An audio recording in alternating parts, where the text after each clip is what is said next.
మన ప్రభు అయిన యేసుక్రీస్తు నామములో ఈ సంపూర్ణ రాత్రి ఉపవాస ప్రార్థనకు వచ్చిన మీ అందరికీ నిండు మనసుతో ప్రేమపూర్వకమైన వందనాలండి. అందరికీ వందనాలు.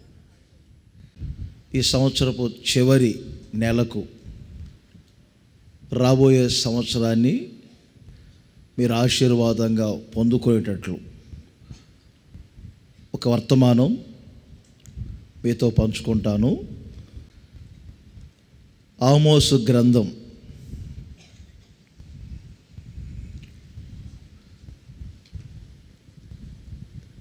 7వ అధ్యాయం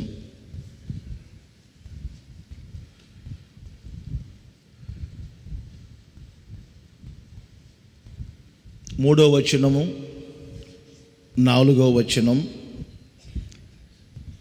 ఈ రెండు వచనాలలో ఒక మాట రెండుసార్లు మనం చూస్తాము. ఆమోసు భక్తుడు చాలా దర్శనాలు చూశారు. ఈ 7వ అధ్యాయంలో చూచినటువంటి ఒక దర్శనం ఉంది. ఈ రెండు చోట్ల మీరు 3వ వచనం 4వ వచనం, ఈ రెండు చోట్ల యాకోబు కొద్ది జనము, యాకోబు కొద్ది జనము అని, అతడు ఎలాగు నిలుచును, అతడు ఎలాగు నిలుచును, అతడు ఎలాగు నిలుచును. ప్రభు అయిన యెహోవా యాకోబు కొద్ది జనము గలవాడు, అతడు ఎలాగు నిలుచును, అతడు ఎలాగు నిలుచును. ఈ రెండు చోట్ల వ్రాయబడిన ఈ మాట ఆమోసు అనే ఒక భక్తుడు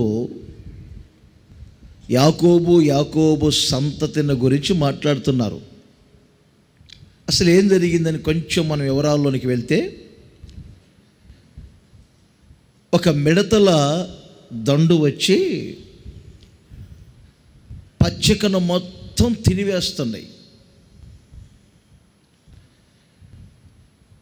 ఆ తర్వాత మనం అక్కడే గమనించినప్పుడు ఒక భయంకరమైనటువంటి అగ్ని వచ్చి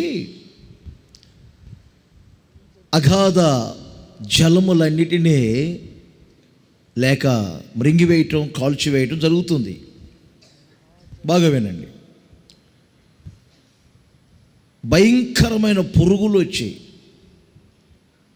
ఒక ప్రక్కన పచ్చికను తినివేస్తున్నప్పుడు, అగ్ని వచ్చి మృంగివేస్తున్నప్పుడు, ఆ భయంకరమైనటువంటి మిడతలు లేకపోతే ఆ అగ్ని ఇలాంటి ప్రమాదాలు కలగజేస్తున్నప్పుడు ఆమోసు ఆ భయంకరమైనటువంటి నష్టం యాకోబు జనానికి కలుగుతుందేమో, ఆ అగ్ని యాకోబును కూడా మృంగివేస్తుందేమో, ఆ మిడతలు యాకోబు సంతతిని కూడా తినివేస్తాయేమోనని 2 సార్లు ఇదే పదం అంటారు. అయ్యా, కొద్ది జనం, చిన్నవాడు, అతడు ఎలాగు నిలుచును, అతడు ఎలాగు నిలుచును. వెంటనే దేవుని నోట్లో నుండి ఒక మంచి మాట వస్తుంది. ఆమోసు, నువ్వేం భయపడబాకు, అది అతనికి జరగదు. అది అతనికి జరగదు. నువ్వు కోరుకున్నట్లుగా అతడు నిలుచునుగాక, నిలుచునుగాక. ఆమేనండి. ఒకసారి గట్టిగా. నిలవటము అనేది నేటి వరకు మనం బ్రతికి ఉండటం, పడిపోవటం అనేది చావటం, మృతుల్లోకానికి వెళ్ళటం. ప్రపంచవ్యాప్తంగా జనవరి నెల మొదలుకొని ఈ డిసెంబర్ నెల, ఇదిగో ఈ రోజు వరకు ప్రజలు ఎన్నో ప్రమాదాల గుండా వెళ్ళుంటారు. మిడతల దండు వలె ఎన్నో తెగుళ్ళు వచ్చి ఉంటాయి. ఆ తెగుళ్ళకు గురైన వాళ్ళు కొంతమంది, భూకంపాలకు గురైన వాళ్ళు ఇంకొంతమంది, సునామీలకు గురైనటువంటి వ్యక్తులు ఎందరో,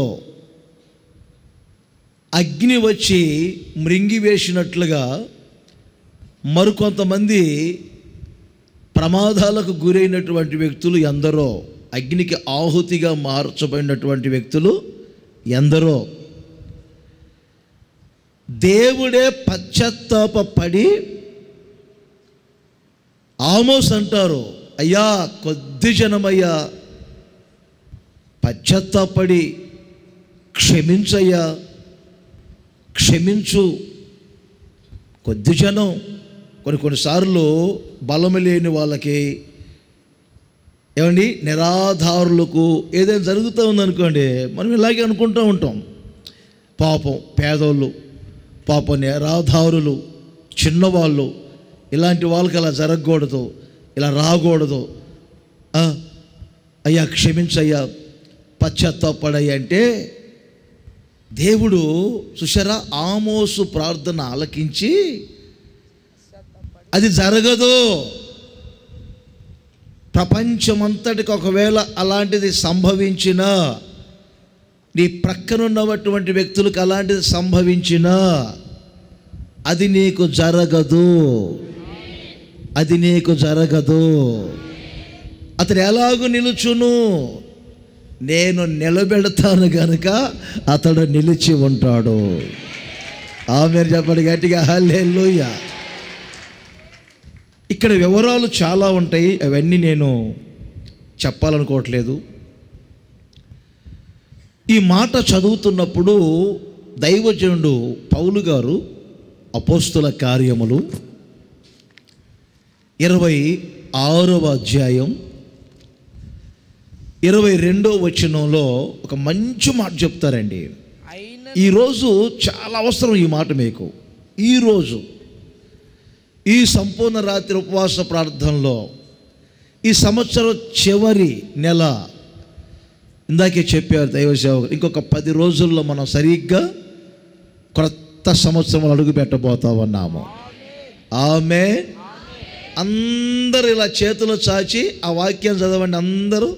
అయినను నేను దేవుని వలనైనా సహాయము పొంది నేటి వరకు అందరూ చెప్పండి, నేటి వరకు చేతులు పైకెత్తి కృతజ్ఞతతో నేటి వరకు. అందరూ బయట కూర్చున్న వారు కూడా అందరూ చెప్పాలి, మరలా చెప్పాలి. అయినను నేను దేవుని వలననైన సహాయము పొంది నేటి వరకు నిలిచి ఉంటిని, నేటి వరకు నిలిచి ఉంటిని. దేవునికి మహిమ కలుగునగాక. నేటి వరకు మనల్ని నిలిపిన దేవుడు, నేటి వరకు మనల్ని సజీవులుగా ఉంచిన దేవుడు, నేటి వరకు మనల్ని బ్రతుకించిన దేవుడు. ఆమేన్. అలా చేతుల్లో ఓపుతో కృతజ్ఞత భావముతో చెప్పండి.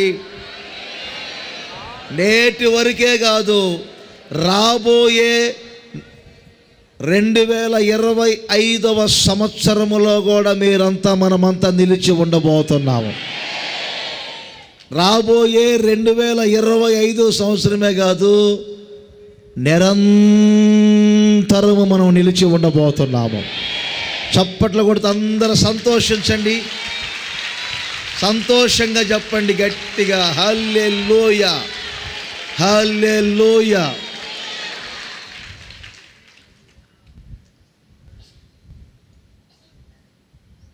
నేను ఒక ABC 3 మాటలు చెప్తాను, జాగ్రత్తగా వినండి.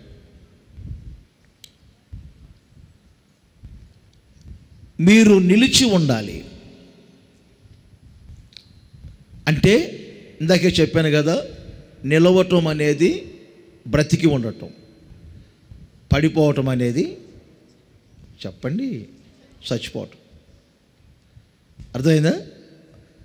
37వ కీర్తన 18వ వచనం. 37వ కీర్తన 18వ వచనం. దానికి ముందు 72వ కీర్తన 17వ వచనం. 72వ కీర్తన 10వ వచనం. చెప్పండి ఆ మాట. అతని పేరు నిత్యము నిలుచును అంటే అర్థం ఏంటి? ఇప్పుడు వారి పేరు నిత్యము నిలుచును అంటే అర్థం ఏంటి? ఎవరి పేరు కొట్టివేయబడినట్టు? చనిపోయిన వారి పేరు కొట్టివేయబడుతుంది సహజంగా. అర్థమవుతుందా మీకు? మూరేంట్లు కొంచెం పెంచాలి, ఎక్కడున్నారు ఆ పిల్లలు? అతని పేరు నిత్యము నిలుచును అంటే దాని అర్థం ఏంటి? ఇప్పుడు పేరు, ఎవరి పేరు కొట్టివేయబడుతుంది? కొన్నిసార్లు చూసారా భక్తిహీనుల గురించి కీర్తనకారుడు అంటారు, జీవ గ్రంథంలో నుండి వారి పేరు కొట్టివేయమంటారు. అంటే అర్థం ఏంటి? నిత్యము వారి పేరు నిలుచును అంటే అర్థం ఏంటి తెలుసా? నేటి వరకు మీరు నిలిచి ఉన్నారు. ఓకే, ఇప్పుడు చదవండి 37:18.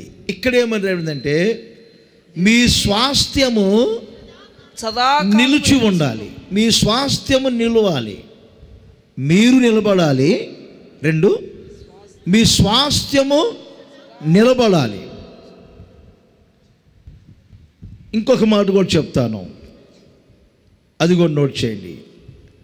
112వ కీర్తన 3వ వచనం 9వ వచనం. ఈ 2 వచనాలలో మీ ఆత్మీయత నిలిచి ఉండాలి. అంటే మీ నీతి, మీ యథార్థత, మీ భక్తి నిలవాలి. ఇప్పుడు ఈ 3 మాటలు నేను ఎందుకు చెప్పాను? ఒకటి, మీరు చనిపోకుండా నిలిచి ఉండాలి. రెండవది, మీ స్వాస్థ్యము నిలిచి ఉండాలి. 3, మీ భక్తి, మీ ఆత్మీయత నిలిచి ఉండాలి. ఇప్పుడు ఒకసారి ఆలోచన చేయండి. ఈ డిసెంబర్ నెల 20వ తేదీ వరకు అంటే ఈ సంవత్సరం అంతా, ఒకటి మీరు నిలిచి ఉన్నారు, ఇంకొకటి మీ స్వాస్థ్యము నిలిచి ఉన్నది, మూడవది మీ ఆత్మీయ భక్తి నిలిచి ఉన్నది. ఆమేన్. ఇంకొకసారి, మీరు నిలిచి ఉన్నారు గనుకనే ఇక్కడికి వచ్చారు. లేకపోతే ఎన్ని ఆదరణ కోటాలు అయిపోయాయో, నెక్స్ట్ ఇయర్ మరలా ఎన్ని జ్ఞాపకార్థ కోటాలు మాకు వచ్చాయో. అవునా కాదా? అవునా కాదా? అప్పుడప్పుడు చెప్తూ ఉంటా కదా నేను,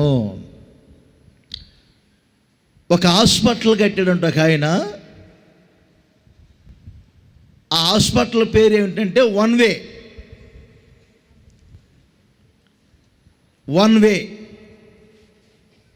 ఆ హాస్పిటల్ ప్రక్కనే పెద్ద సమాధుల దొడ్డి ఉందంట.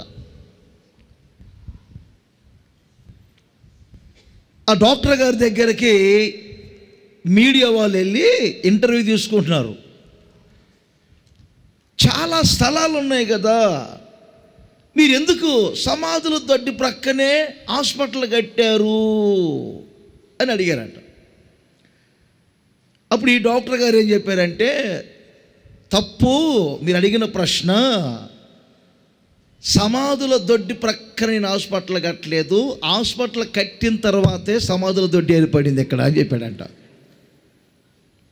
అవునా అంటే ఈ హాస్పిటల్ పేరు మీకు తెలుసా అని అడిగారంట. అదేనండి ఏదో ఉంది, అదే వన్ వే అంటే అర్థమేంటి తెలుసా?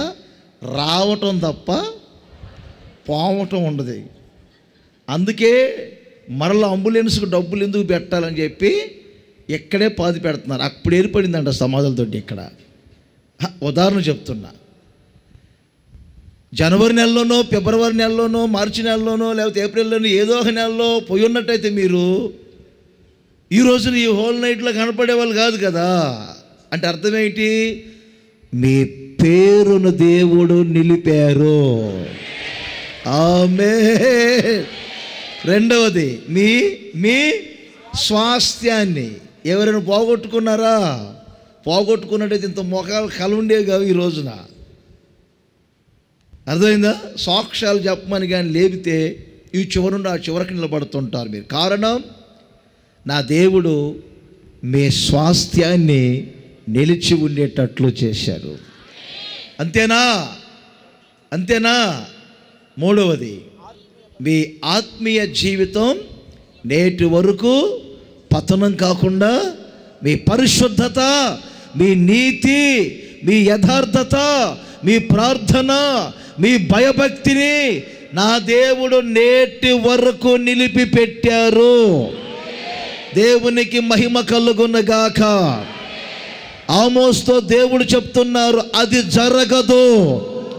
ఎన్ని మిడతలు వచ్చినా అతనికి అపాయము సంభవించదు. ఎన్ని ప్రమాదాలు వచ్చినా అతనికి అపాయము సంభవింపదు.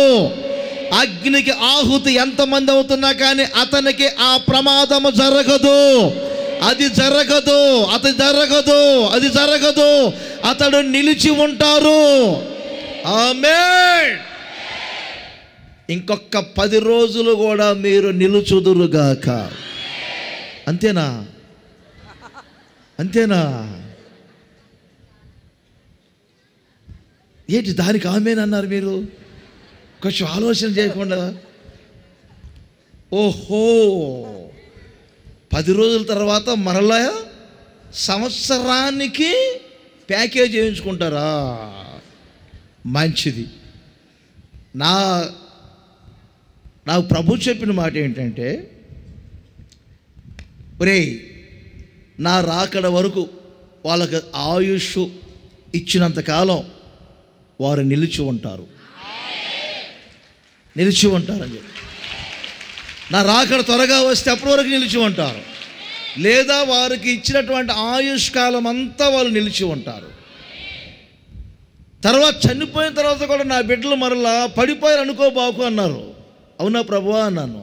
అవును, చనిపోయిన తర్వాత కూడా పడిపోయారు, మృతుల లోకానికి వెళ్ళారు అనుకోబాకు. ఇక్కడ కళ్ళు మూశారంటే నా సన్నిధిలో అక్కడ నిలిచి ఉండబోతున్నారు.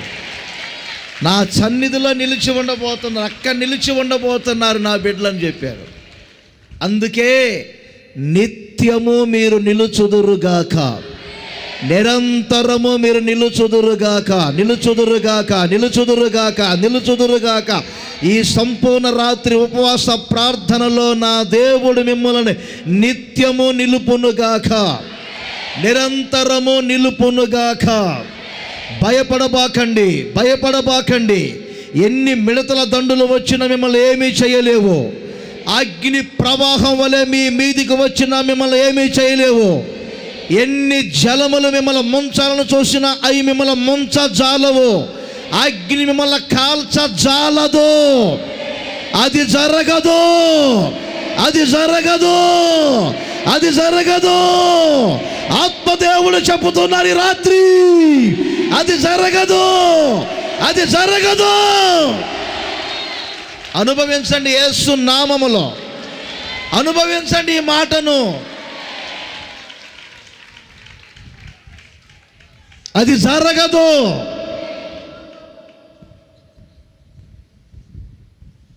ఇదే తెనాలి ఫ్లైఓవర్ మీద ప్రక్కనున్న బ్రదర్ నిద్రపోయాడు ఇన్నోవా కారులో. ఉదాహరణ చెప్తున్నా. ఆ నిద్ర తిన్నగా డ్రైవర్కి వచ్చింది. నేను పడుకున్నా. రైతులంతా ప్రయాణం చేస్తున్న ఎక్కడికో, తెల్లారి మీటింగ్ ఫ్లైఓవర్ మీద తెనాలి బైపాస్లో ఇక్కడే. బ్రదర్ నిద్రపోయాడు, డ్రైవర్ నిద్రపోయాడు. నేను దిగ్గులు లేచి చూస్తే ఆ ఫ్లైఓవర్ మీద బండి రౌండ్ తిరుగుతుంది. ఏంట్రా బండి రౌండ్గా తిరుగుతుందని చూస్తే ఈ నిద్రపోయినాడు స్టీరింగ్ వదిలిపెట్టాడు. 100-120 స్పీడ్లో డివైడర్ ఉంటుంది కదా ఫ్లైఓవర్ మీద, దాన్ని కొట్టింది, తగిలింది, కొంచెం తగిలింది. తగలటం ఆ బైపాస్లో రౌండ్ తిరిగింది, 3 సార్లు రౌండ్ తిరిగింది. కానీ నేను చూస్తా ఉన్నా, ఏమైందని చూస్తున్నా, ఇది ఉయ్యాల్లాగే రౌండ్ తిరుగుతుంది ఏంటని చూస్తున్నా. ఈ లోపులో ఏమంటే అలాగే ఆగిపోయింది బండి. అర్థమైందా? అది ఒకవేళ అక్కడి నుంచి కింద పడి ఉంటే డివైడర్ నుంచి ఒక 100 అడుగుల పైనుంచి కారు పడితే ఏంటి పరిస్థితి? బొలోరోలో ఉదాహరణ చేద్దాం. బొలోరాలో నెల్లూరు దాకా వెళ్ళా, ఎల్బోర్డు పెట్టుకొని ఒక బండి ముందు వెళ్తుంది, స్పీడ్ బ్రేకర్ వచ్చింది. అర్థమైందా? మావోడి మీద అర్జెంటుగా 120 వెళ్తున్నాడు. ఆ స్పీడ్ బ్రేకర్ వచ్చి ఎల్బోర్డు పెట్టుకొని, ఎల్బోర్డు అంటే కొత్తగా ట్రైనింగ్ చేసేవాళ్ళు కదా, అది ఎల్బోర్డు దగ్గర వేసాడు. స్పీడ్ బ్రేకర్ దగ్గర బ్రేక్ కట్ సడన్గా కొట్టాడు, బండి ఆగిపోయింది. మావోడు దాన్ని కొట్టడం 100 అడుగులు ఎగిరిపోయింది. అది బొలోరోలో నేను ఫ్రంట్లో కూర్చున్నా. మన ఫ్రంట్ పోర్షన్ మొత్తం గ్లాసు మొత్తం దుగ్గు అయిపోయింది. నేను ముందు కూర్చున్నా. ఆ గ్లాసులన్నీ పగిలి మీద పడతా ఉన్నాయి నా మీద. ఆ గ్లాసులన్నీ పగిలి, గ్లాస్ అంతా పగిలింది, మీద పడుతున్నాయి. అయిపోయిన తర్వాత నేను బొలోరో బండి అదే చూశాను, తీరా చూశాను. ఇది కిందకి దిగి చూస్తే ఒక్క గాజు పెంకు కూడా, ఒక్క చిన్న రక్త బొట్టు కూడా రాలేదు. ఆమేన్. ఎందుకు చెప్తున్నాను? అది జరగదు. చెప్పండి పక్కన వాళ్ళకి, అది జరగదు, అది జరగదు. అది జరగదు.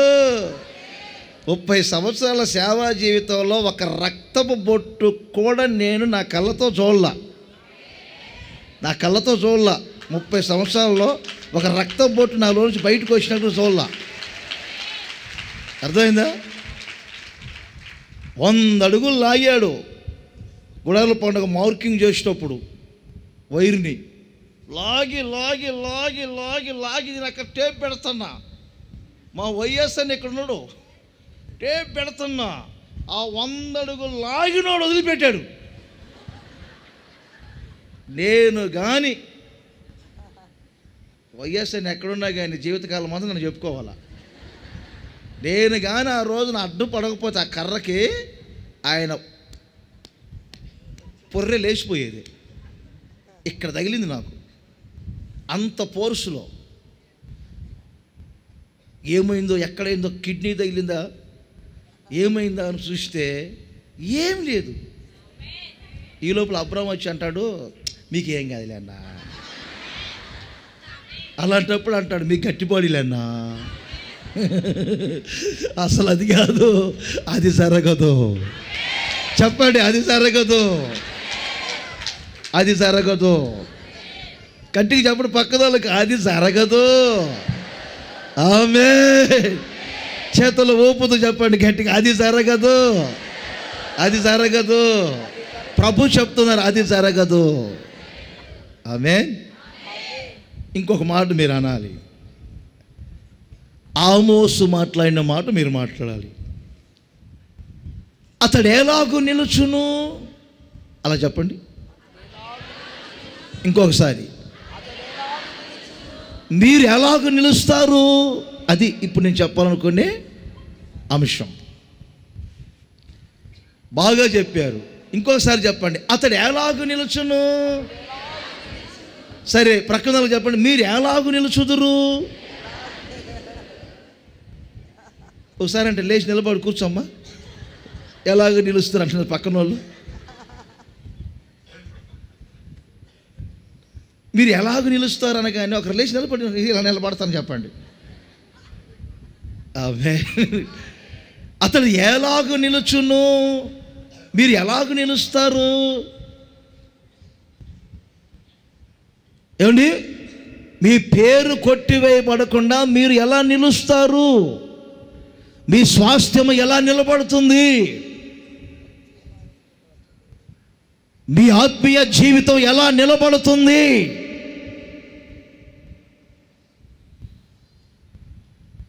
ఈ రాత్రి కొన్ని మాటలు మీకు చెప్పాలనుకుంటున్నాను. ఈ 10 రోజులే కాదు,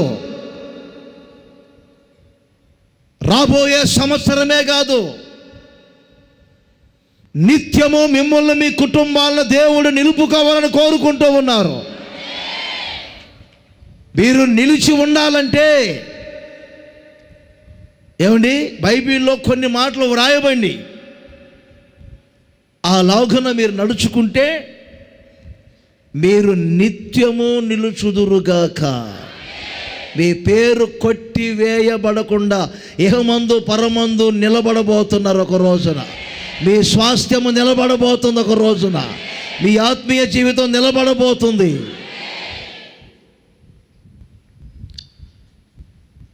చూడండి, ఒక 4 విషయాలు కొద్దిగా చెప్తాను. ఇయర్ ఎండింగ్కి అవసరమైన మాటలు. ఇదే 37వ కీర్తన 37వ వచనాన్ని చూద్దాం. 37వ కీర్తనలో 37వ వచనం అందరూ చూడండి. నిర్దోషులను కనిపెట్టుము, యథార్థవంతులను చూడుము. ఓకే. సమాధానపరచు వారి సంతతి నిలుచును. సమాధానపరచు వారి సంతతి నిలుచును. ఇప్పుడు చెప్పొచ్చు కదా ఆమేన్ గట్టిగా. సమాధానపరచు వారి సంతతి నిలుచును. ఏ కుటుంబం నిలబడబోతుంది? ఏ వ్యక్తి నిలబడబోతున్నారు? ఏ సంఘము నిలబడబోతుంది? ఏ సేవకులు నిలబడబోతున్నారు? కాల గర్భములో కలిసిపోకుండా, మృతుల లోకానికి వెళ్ళకుండా ఎవరు నిలిచి ఉంటారు, ఎవరు నిలుచుదురని వాక్యం చెప్తుందంటే, సమాధానపరచు వారి సంతతి నిలుచును. ఆమేన్. ఇంటిలో తల్లిదండ్రులుగా మీరు సమాధానపరచువారై ఉంటే మీ పిల్లలు నిలుస్తారు. ఒక సేవకునిగా నేను సమాధానపరచువానిగా ఉంటే మా ఆత్మీయ సంతతి అయినటువంటి సంఘముగా మీరు నిలబడి ఉంటారు. మీ సంతతి నిలబడాలంటే, మీ కుటుంబం నిలబడాలని కోరుకుంటే, మీరు నిలబడాలని కోరుకుంటే, అదే మీ పేరు కొట్టివేయబడకుండా మీ స్వాస్థ్యం, మీ భక్తి ఇవన్నీ నిలబడాలని కోరుకుంటే మీకు ఉండవలసిన ఒక మంచి స్వభావం ఏమిటంటే సమాధాన పరిచేవారిగా మీరు ఉండాలి. ఎన్నో సంవత్సరాల నుండి మీరు ఈ సంపూర్ణ రాత్రి ఉపవాస ప్రార్థనలకు వస్తూ ఉండవచ్చు. నా ప్రభు అయిన యేసు క్రీస్తును గారు మీరు నమ్ముకొని ఉన్నారు. సమాధానము పొందటం ఒక అనుభవం అయితే, ఆ సమాధానమును పొందుకున్నవారు ఏమండి ఇతరులను సమాధానపరిచే వ్యక్తుల్లాగా మారాలి. దైవజనుడు పౌలు గారు అంటారు, యేసుక్రీస్తు ద్వారా ఇప్పుడు మనము సమాధాన స్థితిని పొంది ఉన్నాము.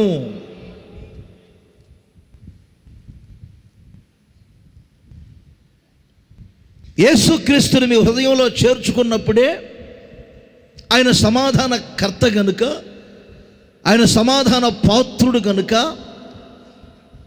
ఏమండి మీ పాదములను సమాధానం అనే మార్గములో నిలబడతాడు. మీ తలంపులకు, మీ ఆలోచనలకు సమాధాన కావులు ఉండి నడిపిస్తుంది. మీ హృదయములో సమాధానం ఏలుబడి చేస్తుంది. సమాధాన పాత్రుడిగా యేసయ్య మీతో ఉండబోతున్నారు, మీలో ఉండబోతున్నారు.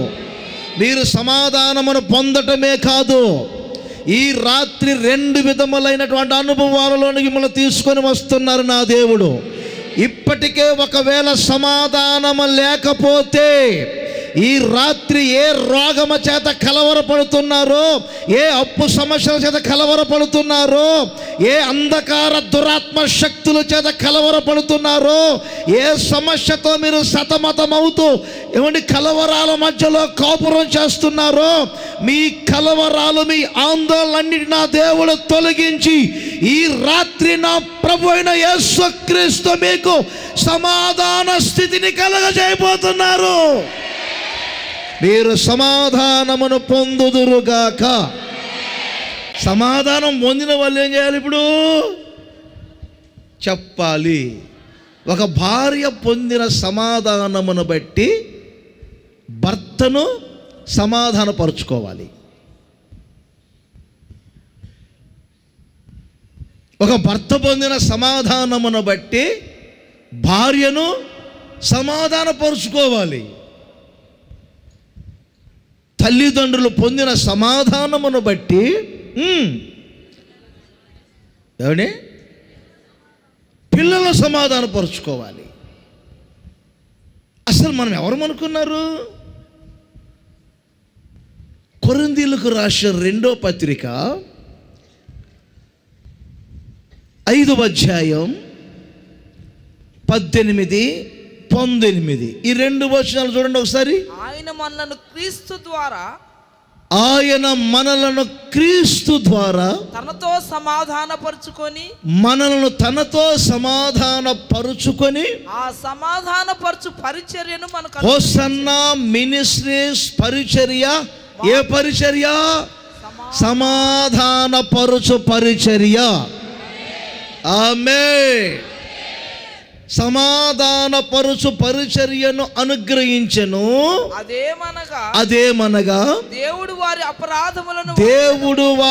అపరాధములను వారి మీద మోపక క్రీస్తునందు లోకమును తనతో సమాధానపరుచుకొనుచు ఆ సమాధాన వాక్యమును మాకు అప్పగించెను. హల్లెలూయా. నేను లోకాన్ని యేసయ్యతో సమాధానపరిచేవాడను. నా నోట సమాధాన వాక్యము ఉన్నది. సమాధానపరుచు పరిచర్యను నేను చేస్తున్నాను. నా పరిచర్య ద్వారా, నా నోట దేవుడు ఉంచిన మాట ద్వారా అనేకులను నేను సమాధానపరుస్తున్నాను. ఎండిపోయిన ఎముకల్లాగా పడిపోయినటువంటి వ్యక్తులలో దైవజనుడు ఆ ప్రాంతానికి వెళ్ళి ఒక్కసారి ఎండిన ఎముకలతో మాట్లాడిన వెంటనే ఆ ఎముకలన్నీ గడగడ గడగడ గడగడ గడగడమని ఒక శబ్దము చేత అన్ని సమాధానపరిచి మాంసము, నరములు, చర్మమంతా అల్లుకొని జీవాత్మ ప్రవేశించి గొప్ప సైన్యముగా నిలిచినట్లుగా, గొప్ప సైన్యముగా నిలిచినట్లుగా. ఒకసారి ఆలోచన చెయ్యాలి నా ప్రియమైన సహోదరులారా. మీరు సమాధానాన్ని పొందాలి. తర్వాత ఇతరులను మీరు సమాధానపరుచుకోవాలి. ఒకసారి మీరు ఆలోచన చేయండి.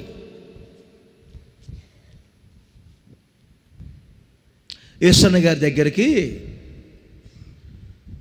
ఒక కుటుంబం వచ్చేవారంట.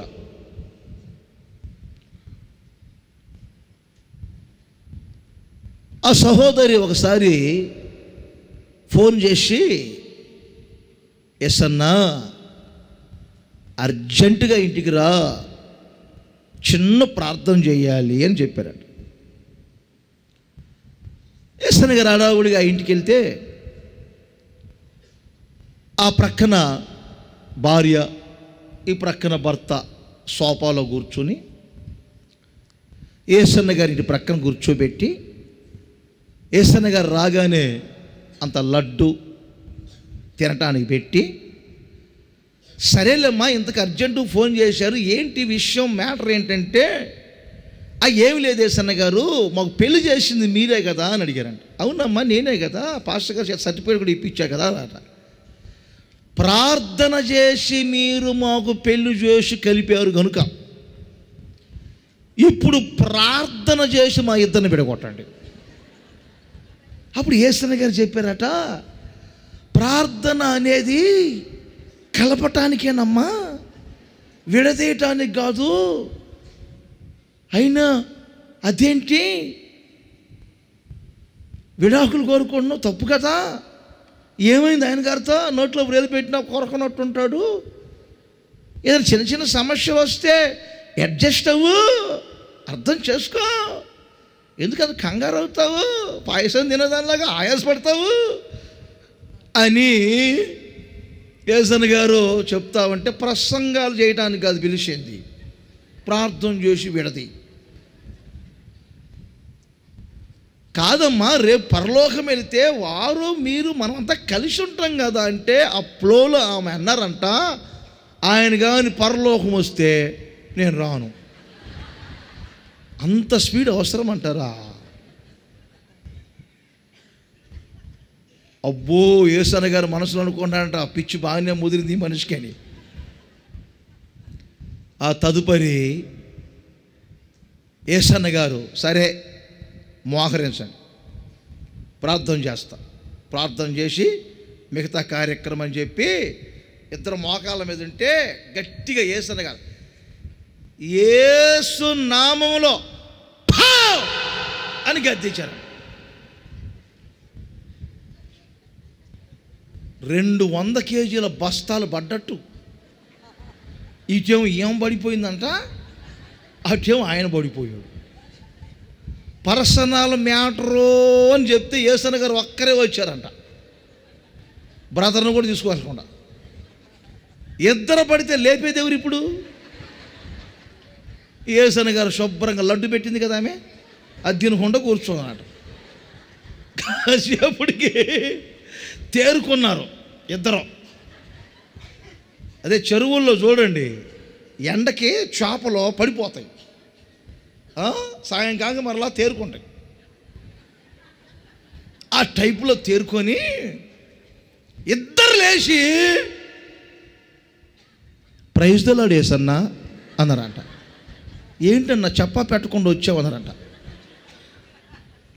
పిచ్చి అలక ఎక్కింది, నాకు ఎక్కింది. అసలు ఏంటి మనిషి ఇలా మాట్లాడుతుంది, ఫోన్ చేసిందా మనిషి, రమ్మన్నదా మనిషి, లడ్డు కూడా పెట్టా, అన్ఎక్స్పెక్టెడ్గా వచ్చారు, ఏంటేస్తాను అంటారేంటి మనిషి అని. అది కాదులే, చెప్పండి విడాకుల సంగతి ఏంటి చెప్పండి అంటే, ఆమె అంటారంట, ఎవరికన్నా విడాకులు, మీకేనమ్మా మీ ఇద్దరికి. ఆమె అంటారంట, ఒక దైవజనుడు అయ్యుండి విడాకులు అనొచ్చా యేసన్న గారు. అప్పుడు యేసన్న గారు అనుకుందంట, ఓహో వీళ్ళిద్దరి మధ్యలో ఇంకొకడు దూరాడు. ఎవడు? అది వీళ్ళిద్దరి మధ్యలో ఇంకొకడు దూరాడు. కలిసి మెలిసి ఉంటే అడుగురుకాడు. భార్యాభర్తలు కలిసి ఉందనుకోడు, ఊరుకోడు. సంఘ బిడ్డలందరూ ఆత్మ కలిగించ ఐక్యతలో ఉంటే ఊరుకోడు. క్రిస్మస్ పండుగని పెడతాడు, భోజనాలు ఉండే దగ్గర తినే దగ్గర గొడవలు పెడతాడు, కేక్ కట్ చేసే దగ్గర పెడతాడు. మొత్తం మీద ఆ బకెట్లో ఉన్న సాంబారు ఏమ మీద పోసింది, వంకాయ కూర ఆమె మీద పోసింది, అయిపోయింది కిస్మిస్. మరి అదే కదా క్రిస్మస్ అంటే ఏమిటనుకున్నారు? యేసయ్య ఈ లోకానికి సమాధానమును తీసుకొని వచ్చారు. పరలోకములో దేవునికి మహిమ, ఆయనకి ఇష్టలైన ప్రజలకు భూమి మీద సమాధానము కలుగునుగాక. ఆయన సమాధానకర్త. ఆ సమాధానార్థమైన శిక్షను ఆయన భరించారు. మీరు సమాధానాన్ని పొందినవారు కాదు. ఇప్పుడు ఈ సంవత్సరపు చివరిలో ఇంకొక మెట్టు అనుభవంలోనికి రావాలి.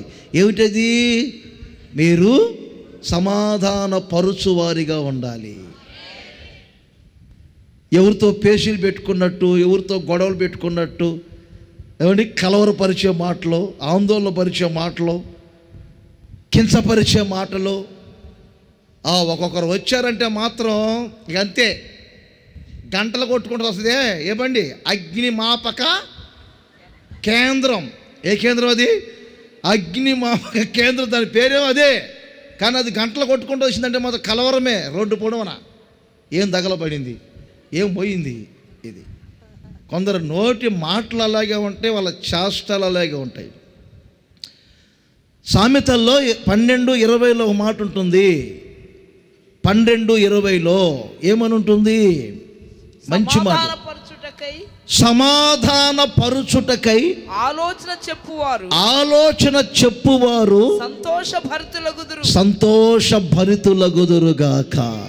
వారి సంతతి నిలబట్టమే కాదు, సమాధాన పరిచే ఆలోచనలు చెప్పేవాళ్ళు ఎప్పుడు సంతోషకరముగా బ్రతుకుతారు. ఆమేన్ చెప్పండి గట్టిగా, హల్లెలూయా.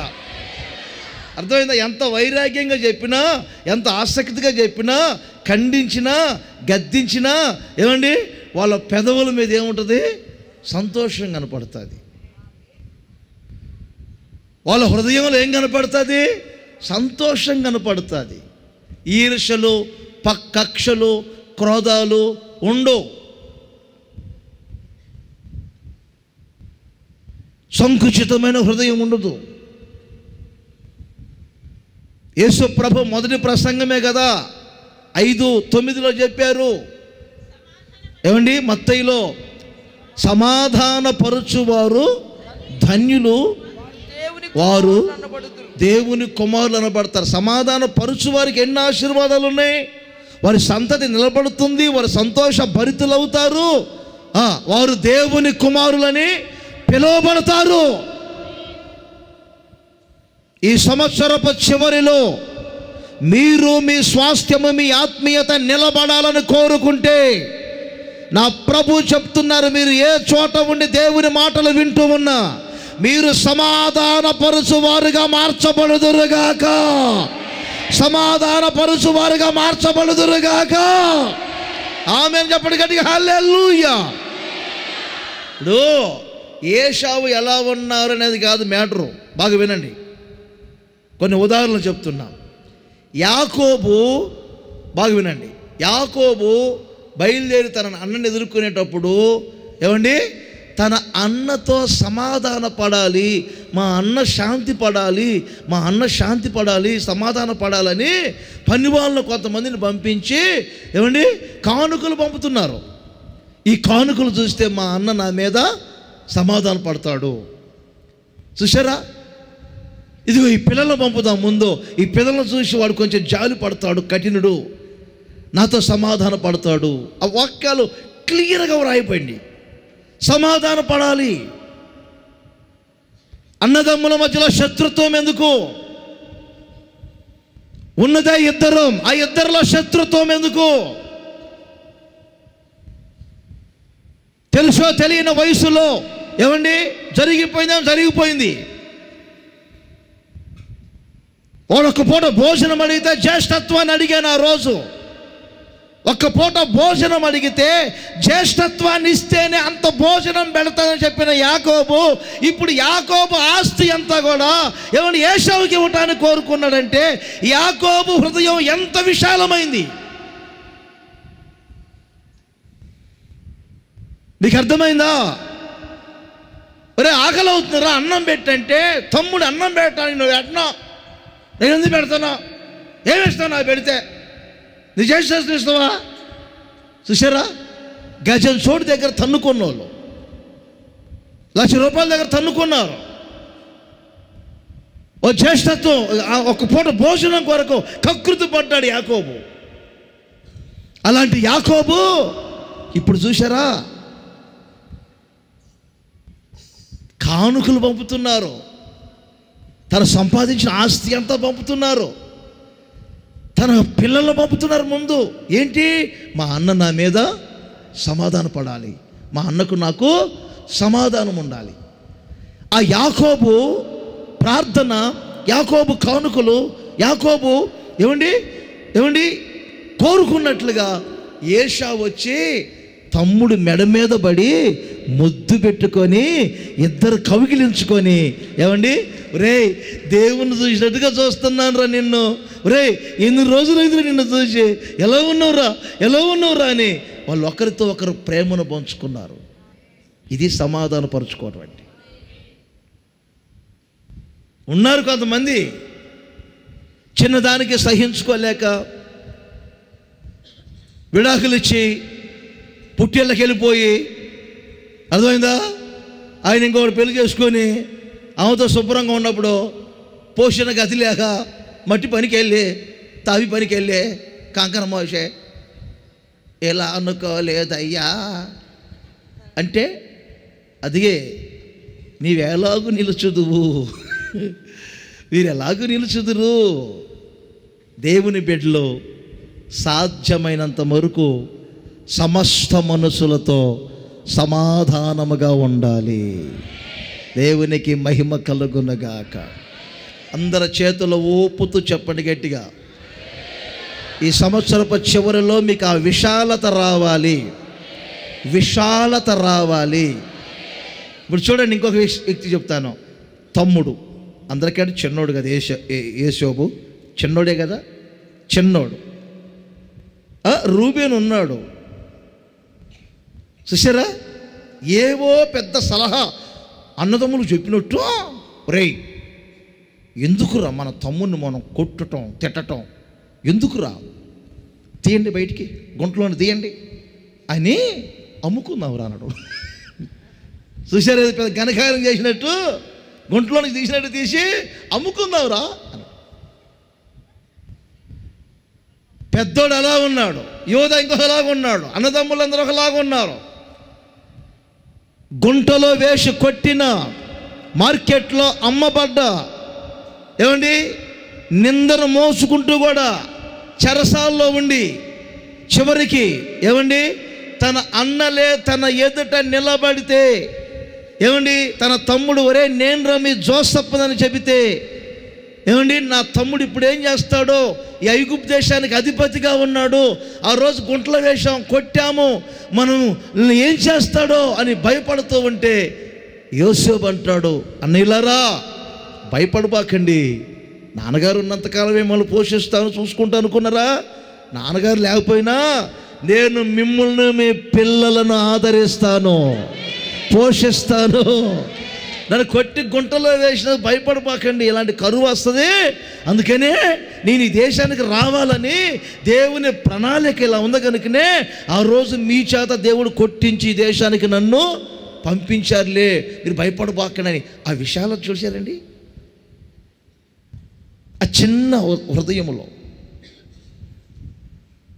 సంస్థకు సాధ్యమైనంత వరకు సేవకులందరినీ సమాధానపరుస్తూ, సంఘాలన్నిటి సమాధానపరుస్తూ, అర్థమైందా, సంఘ బిడ్డలందరినీ సమాధానపరుచువారు కావాలి. దేవునికి స్తోత్రం కలుగునుగాక. కుక్క చూడండి, అంత నోట్లో పెట్టుకుంటుంది, అంత పళ్ళెంలో ఉంటుంది, అంత నోట్లో పెట్టుకుంటుంది కుక్క. ఇంకొక కుక్క వచ్చిందనుకో తోక ఊపుకుంటా,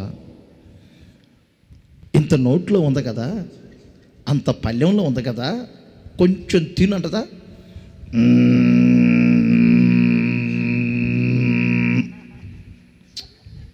కుదిరిందా, యాక్టింగ్ కుదిరిందా?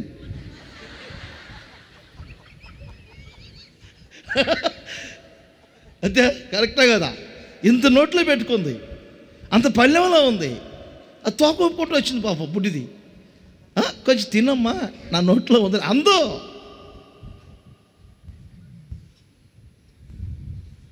చిన్న వయసు, అన్నుల మీద తన విశాల హృదయం, సమాధాన పరుచుకునే అనుభవం చూడండి. వాస్తవానికి సర్వ హక్కులు తన చేతుల్లో ఉన్న ఐగుప్తు దేశపు రాజే అన్నాడు, నీ పర్మిషన్ లేకుండా ఎవడు కాలు తోకూడదు, ఎవరు కూడా వ్రేలు కూడా ఎత్తకూడదు. అంతా ఏమంటే సర్వ హక్కులు ఉన్న తన సహోదరుల దగ్గరికి వచ్చేసరికి ఆ విశాలత, ఆ సమాధానం చూసారా? అందుకే ఎవరి సంతతి నిలబడుతుంది? హోసన్నా మినిస్ట్రీస్ ఈ రోజున నిలబడి ఉన్నది అంటే హోసన్నా మినిస్ట్రీ నాయకులు ఎవరో తెలుసా? ఇప్పుడు తెలుసా ఎవరో? హోసన్నా మినిస్ట్రీ సేవకులు ఎవరో తెలుసా? ఇదిగో ఇలా యోసేపులాగా ఏమండి సమాధానపరచువారు. గట్టిగానే కొట్టు, మరి లూజ్గా ఎందుకు? సమాధానపరచువారు, సమాధానపరచువారు, సమాధానపరచువారు. ఎన్ని నిందలు వచ్చినా, ఎన్ని అవమానాలు వచ్చినా, గుంటలో వేయబడినా, ఏమండి చాటున తిట్టినా, అవమానపరిచినా, నిందలు వచ్చినా, చెరసాల్లో ఉన్నా, ఏమంటే మార్కెట్లో అమ్మినా, బంతిని ఆడుకున్నట్లుగా ఆడుకున్నారు యోసేపుని. అయినా తన హృదయం సమాధానపరచుకోవాలి.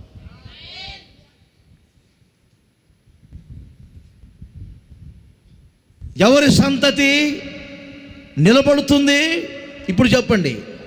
సమాధానపరచు వారి సంతతి నిలబడుతుంది. సమాధానపరచు వారి ఏమండి వారు ఎప్పుడూ సంతోషంగా ఉంటారు. సమాధానపరచు వారి దేవుని కుమారులుగా ఉంటారు. ఈ సంవత్సరపు చివరిలో సమాధాన పరుచువారిగా మీరు మీ కుటుంబాలు ఉండునుగాక. మనస్ఫూర్తిగా కోరుకోండి. ఈరోజు మీరు ఇంటికి వెళ్ళేసరికి విడిపోయిన కుటుంబాలన్నీ సమాధానపరచబడబోతున్నాయి. అద్భుతం జరగబోతుంది, అద్భుతం జరగబోతుంది, అద్భుతం జరగబోతుంది. ఈరోజు మనస్ఫూర్తిగా కోరుకోండి. ప్రభు ఇచ్చిన మాట మీ జీవితంలో నెరవేర్చబడునుగాక. హల్లెలూయా. చూద్దాం, కొద్ది మాటలు చెప్తాను. మొదటి యోహాను పత్రిక, ఇది మీకు అందరికీ పరిచయమే. ఈ సందేశంలో మనకు అవసరమైంది ఆ మాట.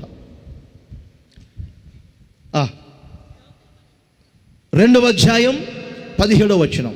యోహాను మొదటి పత్రిక 2వ అధ్యాయం 17వ వచనం చూద్దాం. లోకమును దాని ఆశయు గతించిపోవచ్చున్నవి గాని దేవుని చిత్తమును జరిగించువాడు నిరంతరము నిలుచును. ఇప్పుడు ఒక్కసారి మరలా చేతులు పైకే చెప్పండి గట్టిగా. హల్లెలూయా కాదు, నేను చెప్పింది. అతడేలాగు నిలుచును. సౌండ్ పెంచాలి, ఇంకొంచెం మీరు వైపు కూడా రావాలి సౌండ్. చెప్పండి, అతడేలాగు నిలుచును. వెంటనే ప్రకటనలు చెప్పండి, మీరేలాగు నిలుచుదురు. సమాధానపరుచువారుగా ఉండండి, నిలబడతారు. ఓకే. రెండవది, దేవుని చిత్తమును జరిగించువారు వారి పేరు నిలబడటమే కాదు, వారి స్వాస్థ్యం నిలబడటమే కాదు, వారి ఆత్మీయత నిలబడటమే కాదు, వారు నిరంతరము నిలిచి ఉండబోతున్నారు. నిరంతరము నిలిచి ఉండబోతున్నారు.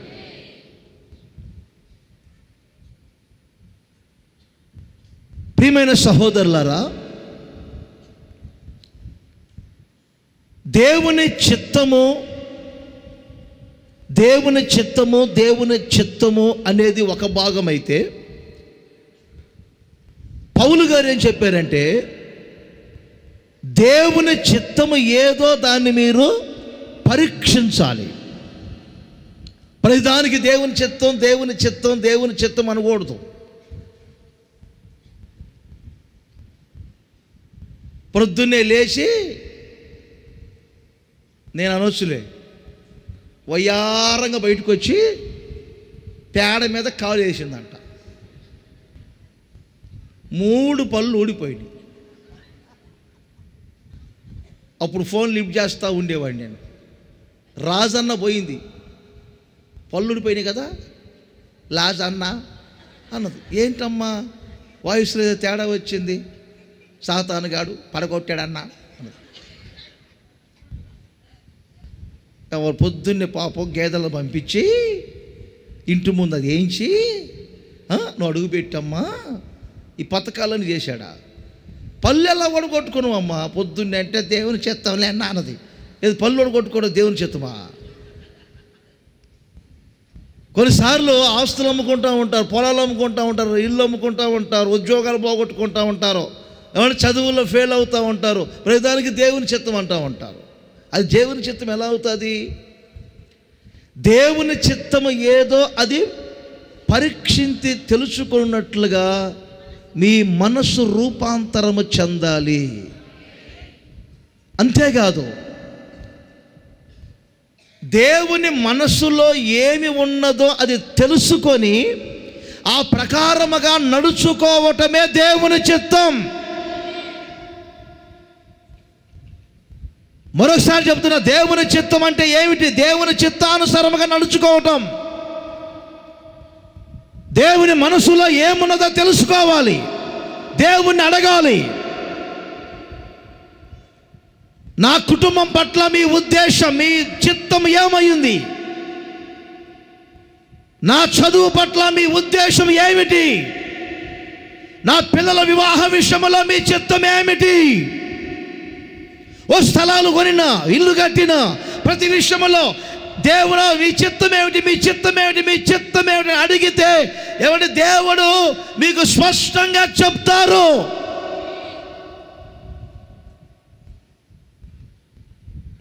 దేవుని మనసులో ఏమున్నదో ముందు తెలుసుకొని అలాగున నడుచుకోవటం మీకు చేత అవ్వాలి. అందుకే 143వ కీర్తనలో 10వ వచనములో ఈ మంచి మాట ఉంటుంది. మీకు చాలాసార్లు చదివి ఉంటారు ఈ మాట. 143:10లో ఈ కీర్తనకారుడు మంచి మాట చెప్తారు చూడండి. నీవే నా దేవుడవు.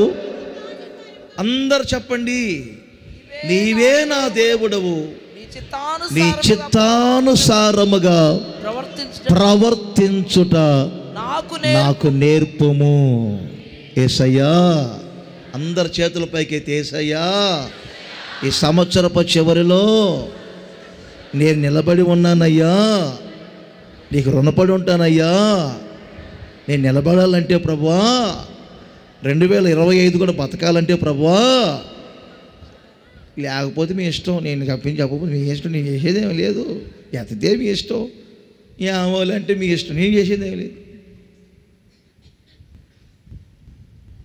మీ చిత్తానుసారముగా ప్రవర్తించుట, మీ చిత్తానుసారముగా నడుచుకొనుట నాకు నేర్పుము.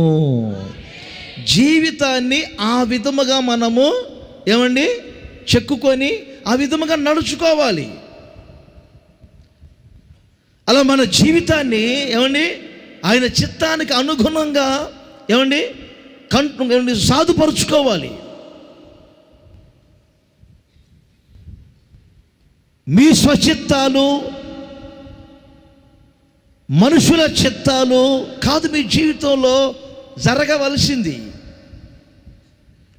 పాత నిబంధనలో దైవ చిత్తానుసారముగా నడిచినటువంటి ఒక వ్యక్తి మనకు ఒక నిలువెత్తు నిదర్శనంగా కనపడతారు. ఆయనే దావీదు. మీరు చదవండి ఆ మాట, అపోస్తుల కార్యం మంచిగా ఉంటుంది, 13వ అధ్యాయం 22వ వచనం. దావీదును గురించి ఒక మంచి మాట చూడండి. తరువాత అతన్ని తొలగించి, అపోస్తుల కార్యములు 13:22. తరువాత అతన్ని తొలగించి సౌలును దేవుడు తొలగించి దావీదును వారికి రాజుగా ఏర్పరిచెను. దావీదును రాజుగా ఏర్పరిచెను. మరియు ఆయన నేను యెషయి కుమారుడైన దావీదును కనుగొంటిని, నేను యెషయి కుమారుడైన దావీదును కనుగొంటిని. అతడు నా ఇష్టానుసారుడు. అతడు చెప్పండి అందరూ, అతడు నా చిత్తానుసారమైన మనుషుడు, నా ఇష్టానుసారుడైన మనుషుడు.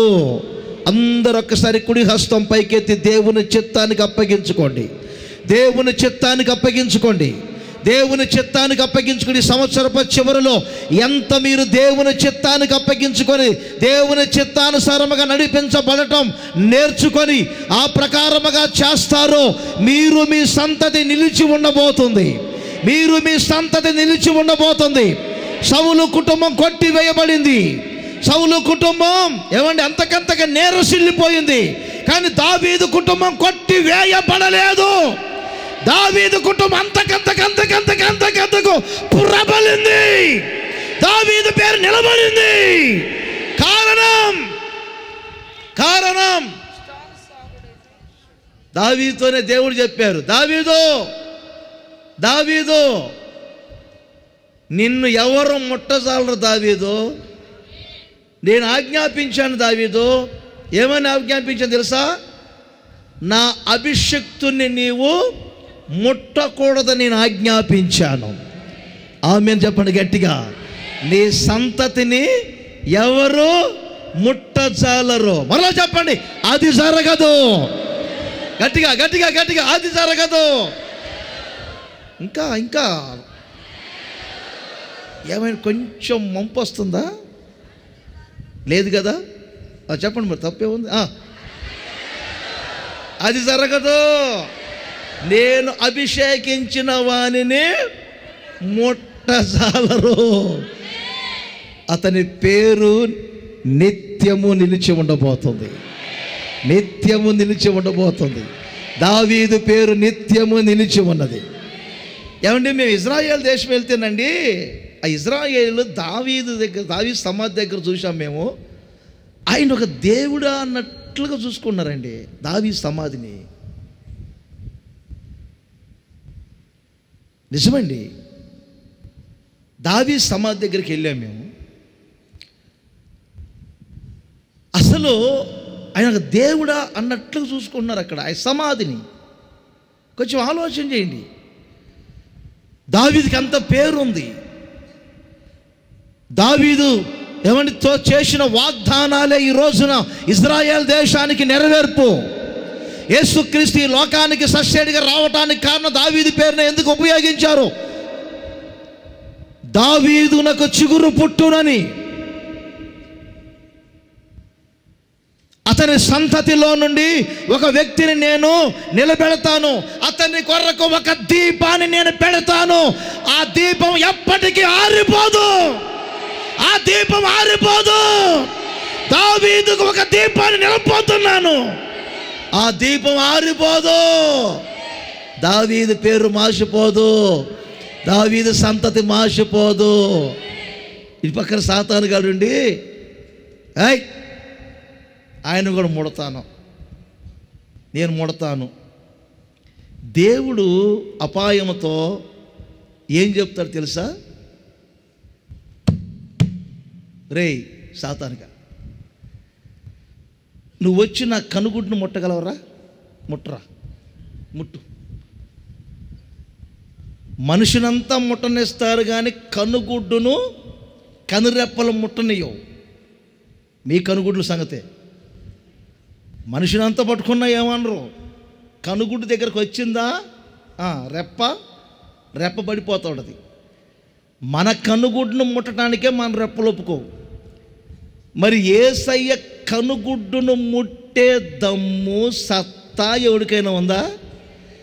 ఆయన అంటాడు, ఎవరైనా నా ప్రజలను ముట్టాలి అనుకుంటే ముందు నా కనుగుడ్డును ముట్టాలి.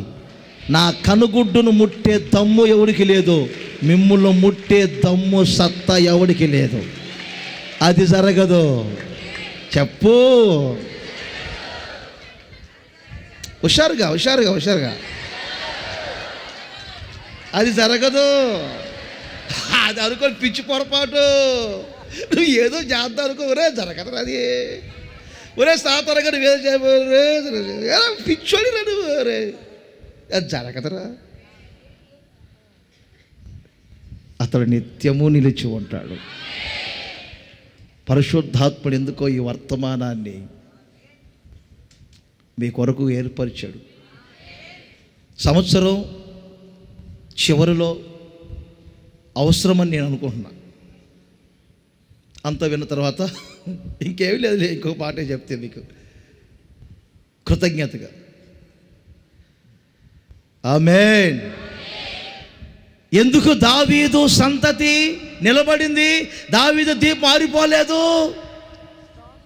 ఏమండి, దావీదులో నుంచి ఏమండి ఆయన సింహాసనం, ఆయన రాజ్యం ఎందుకు నిలబడిందంటే దావీదులో ఉన్న మంచి మనసు ఏమిటి తెలుసా? దైవ చిత్తాన్ని ఎరిగి దేవుని మనసులో ఏమున్నదో తెలుసుకొని ఆలస్యమైన తొందరపడకుండా ప్రార్థన చేసి ప్రభువుని అడిగి, యుద్ధానికి వెళ్ళమంటారా వెళ్ళు, వెళ్ళమంటారా వద్దు, వెళ్ళమంటే వెళ్ళారు, వద్దంటే ఆగారు. పాయసం తిన్న వాళ్ళలాగా ఆయాస వల్ల కొంతమందికి ఆయాసం ఎక్కువ, అడగరు ప్రభువుని. ఈ కొత్త నిబంధనలో మనకు మాదిరి ఎవరో తెలుసా? దైవ చిత్తాన్ని తుది వరకు నెరవేర్చి ముగించినటువంటి వ్యక్తి ఎవరు తెలుసా? మన ప్రభు అయిన యేసుక్రీస్తు మనకు మాదిరిగా వచ్చారు. ఆయన తుది శ్వాస పోయే వరకు కూడా ఆ శ్రమల గిన్నెను ఏమండి ఆయన దాన్ని భరించలేక, ప్రభువా తండ్రి ఈ గిన్నె నా నుండి దూరం చెయ్యయ్యా అన్నారు. అయినను నా ఇష్టం కాదయ్యా, మీ చిత్తమే సిద్ధించబడునుగాక, మీ చిత్తమే సిద్ధించబడునుగాక. హోసన్నా మినిస్ట్రీ నేటి వరకు దేవుని సహాయము వలన ఈ రోజు వరకు నిలిచి ఉన్నదంటే ఈ మినిస్ట్రీస్ అధినేత దైవజనులు యేసన్న గారు తెలుసా? 2 చేతులు పైకెత్తి దైవ చిత్తానికి నిలువెత్తు నిదర్శనముగా అప్పగించుకున్నటువంటి వారు దైవజనులు యేసన్న గారు. ఆమేన్. దైవ చిత్తమే నా జీవితంలో జరగాలి, దైవ చిత్తమే నా జీవితంలో జరగాలని యేసన్న గారు మొదటి పాటలోనే ఆ మాట వాడారు. యేసన్న గారు మొదటి పాట కలకత్తాలో రాశారంట. ఆ పాట అర్థమైందా? ఏ పాట? నిత్యుడా నీ సన్నిధి. ఆ పాట, ఆ పాటలో చివరి మాట అదే, నీ సముఖములో నేను కాలుచున్న రాళ్ళ వలె ఉంటాను. ఆఖరి పదం ఉంటుంది, నీ చిత్తమే నాలో నెరవేరుచున్నావు. చేతులెత్తి సేవకులుగా మమ్మల్ని కానీ, మినిస్ట్రీని కానీ, సంఘాన్ని కానీ, వారిని కానీ ఎవరిని దైవ చిత్తానికి అప్పగించి తుది శ్వాస వరకు దైవ చిత్తములో నిలబడి ఆ చిత్తాన్నే నెరవేర్చి వారి తుది శ్వాసను ప్రభు చేతుల్లో పెట్టిన దైవజనులు గనుకనే మినిస్ట్రీ ఈ రోజు వరకు నిలిచి ఉన్నది. దావీదు దీపము ఆరిపోవటము, దావీదు దీపాన్ని ఆర్పటం ఎవడి చేత కాదు. హోసన్నా మినిస్ట్రీస్ని ఆర్పివేయటం ఎవడి చేత కాదు. పెద్ద పెద్ద పోటుగాళ్ళందరూ మాట్లాడిన మినిస్ట్రీని ఇది చేస్తా, అంత చూస్తానన్నాడు. అంత చూస్తానన్నా వాడు కాలగర్భంలో కలిసిపోయాడు. రంకెలేసిన వాళ్ళందరూ ఓవర్గా ప్రవర్తించిన వాళ్ళందరూ ఫస్ట్ వేలోని సెకండ్ వేలోని పోయారు చాలామంది. ఎంతమంది రంకెలేసిన వాళ్ళు ఉన్నారు. వాళ్ళ చేతుల్లో ఉన్నట్టు అనుకుంటున్నారు. సంఘాన్ని లేపేస్తా, సేవకుని లేపేస్తా, మినిస్ట్రీస్ని లేపేస్తా, అమాస్ మీదకి వేసినట్టు వేస్తా, బాంబు అంటాడు ఒకడు. ఒరే వెర్రోడా, పిచ్చోడా, దావీదు దీపం ఆరిపోవటం అసాధ్యం. హోసన్నా మినిస్ట్రీస్ అంతు చూడటం అనుకోవటం, వాడు అంతు చూసుకోవటమే. ఇది మన శక్తి చేత, మన బలము చేత కాదు. యేసన్న గారికి దేవుడిచ్చిన దర్శనం. మీరంతా దర్శనం, మనమంతా దర్శనం. చేతుల్లో ఓపుతూ చెప్పండి గట్టిగా, హల్లెలూయా, హల్లెలూయా. ఇంకొకసారి గట్టిగా, హల్లెలూయా. అందుకని దేవుని చిత్తానుసారముగా మీరు నడుచుకొందురుగాక, దేవుని చిత్తమే జరిగించుదురుగాక. మీ పట్ల దేవుని చిత్తము జరగాలి. మీ పిల్లల పట్ల దేవుని చిత్తం జరగాలి. మీ భౌతిక జీవితం అంతా దేవుని చిత్తానుసరముగా జరగాలి. మీ ఆత్మీయ జీవితం అంతా దైవ చిత్తానుసరముగా జరగాలి. హల్లెలూయా. ఎజ్రా రోజుల్లో ఎజ్రా గ్రంథం 10వ అధ్యాయం ఏమండి 11వ వచనములో చూడండి. ఎజ్రా గ్రంథం 10:11 వచనములో ఎజ్రాతో ఉన్నటువంటి జనులందరూ ఏలాగున ప్రమాణం చేసి ఏలాగున వాళ్ళ జీవితాన్ని అప్పగించుకున్నారో ఒక్కసారి మీరు ఆలోచన చేయండి. కాబట్టి ఇప్పుడు మీ పితరుల యొక్క దేవుడైన యెహోవా ఎదుట మీ పాపమును ఒప్పుకొని ఆయన చిత్తానుసారముగా, ఆ మాట అందరూ చెప్పాలి, ఆయన చిత్తానుసారముగా నడుచుకొనుటకు మీరందరూ ఈ రోజున సిద్ధపరచబడుదురుగాక. ఆమేన్ చెప్పండి. ఇంకోసారి చేతులు ఊపుతూ గట్టిగా హల్లెలూయా. ఆయన చిత్తానుసారముగా నడుచుకోవటానికి మీరు సిద్ధపరచుకొందురుగాక. ఈ సంవత్సరపు చివరిలో అలాగ సిద్ధపరచుకోనండి. రాబోయే సంవత్సరమే కాదు, నిరంతరము మనం నిలిచి ఉండబోతున్నాము. ఆమేన్. చూడండి, ఇంకొక కోణంలో చెప్తాను. చెప్పమంటారా ముగించమంటారా? ఇబ్బంది ఏమీ లేదు, పర్వాలేదా? ఆయన సంపూర్ణ రాత్రి అంటే ఎంతవరకు? 4. ఆమెన్ అనగానే ఎలాగైనా మీరు కొంతమంది దశమ భాగం పోతుంటుంది. చిన్న మాట చెప్పుకుందాం. మత్తయి సువార్త, ఇది కొంచెం జాగ్రత్తగా వినాలి మీరు. చాలా సుపరిచయమైన మాటే, కొంచెం మీరు వినండి, అర్థమవుతుంది. మత్తయి సువార్త 13వ అధ్యాయం 21వ వచనం. అయితే మంచి మాట చూడండి. అయితే అతనిలో వేరు లేనందున అతడు కొంతకాలము నిలుచును గాని వాక్యము నిమిత్తము శ్రమయైనను హింసలైనను కలుగగానే అభ్యంతరపడును. ఆ వాక్యాన్ని మరలా నేను చదువుతున్నా చూడండి. అతనిలో వేరు లేనందున కొంతకాలము నిలుచును. ఇప్పుడు నేను చదివే మాట వినండి. అతనిలో వేరు ఉన్నందున నిరంతరము నిలిచి ఉండబోతున్నారు. ఇలా చదువుకోవాలి మీరు. ఇప్పుడు చెప్పండి. అతనిలో వేరు ఉన్నందున నిరంతరము నిలిచి ఉండబోతున్నారు.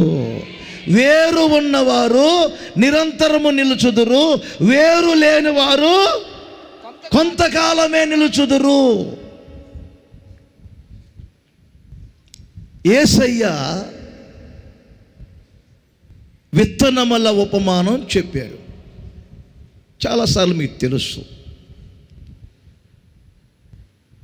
ఒక విత్తనం త్రోవ ప్రక్కన పడటం, ఒక విత్తనమేమో రాతి నేలలో పడటం, ఇంకొక విత్తనమేమో ముండ్ల పొదలో పడటం, ఇంకొక విత్తనం మంచి నేలలో పడటం.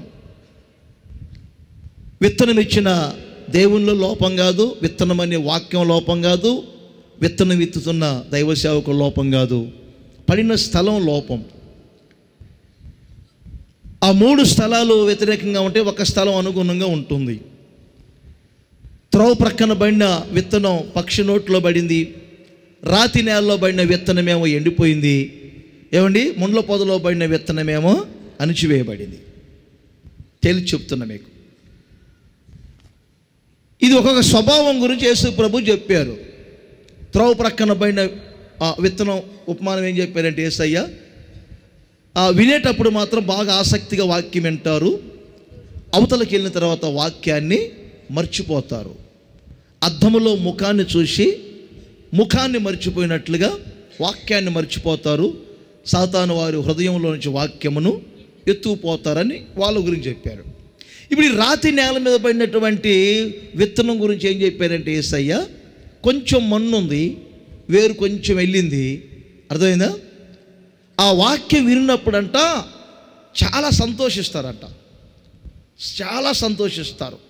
బా దేవుడే మాట్లాడాడు, బా దేవుడే మాట్లాడాడు, బాబా బాబా నాతోటే మాట్లాడాడు, నాకే ఇది బాబా అంటారంట. ఫస్ట్ పాయింట్కి అలాగ అబ్బా బాబా బాబా అంటారంట. సెకండ్ పాయింట్ కూడా అబ్బా బాబా బాబా అంటారంట. మూడో పాయింట్కి వచ్చేసరికి ఇది వాక్యమేనా, ఇది వాక్యమేనా? మీరు కాదు, యేసన్న గారు ఒకసారి వాక్యం చెప్తుంటే వెనక ఒక పెద్ద మనిషి కూర్చొని పక్కన ఆయనతో బాబా బాబా బాబా బాబా ఏం వాక్యము యేసన్న గారు బాబా అస్సలు పొడుస్తున్నాడు. చూడు చూడు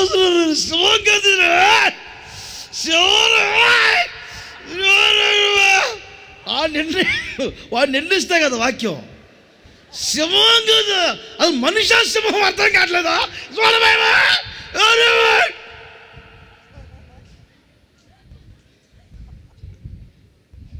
యేసన్న గారు స్టేజ్ దిగ్గానే అసలు మీరు కాదు మాట్లాడిందే అంటే యేసన్న గారికి డౌట్ వచ్చిందంట. నేను కాదా, ఎవరు మాట్లాడింది? ఒక సింహం ఉండి మాట్లాడినట్టుందన్నా. యేసన్న గారి జీవితంలో పొంగింది అప్పుడేనంట, ఎంత బాగా మాట్లాడానా అని.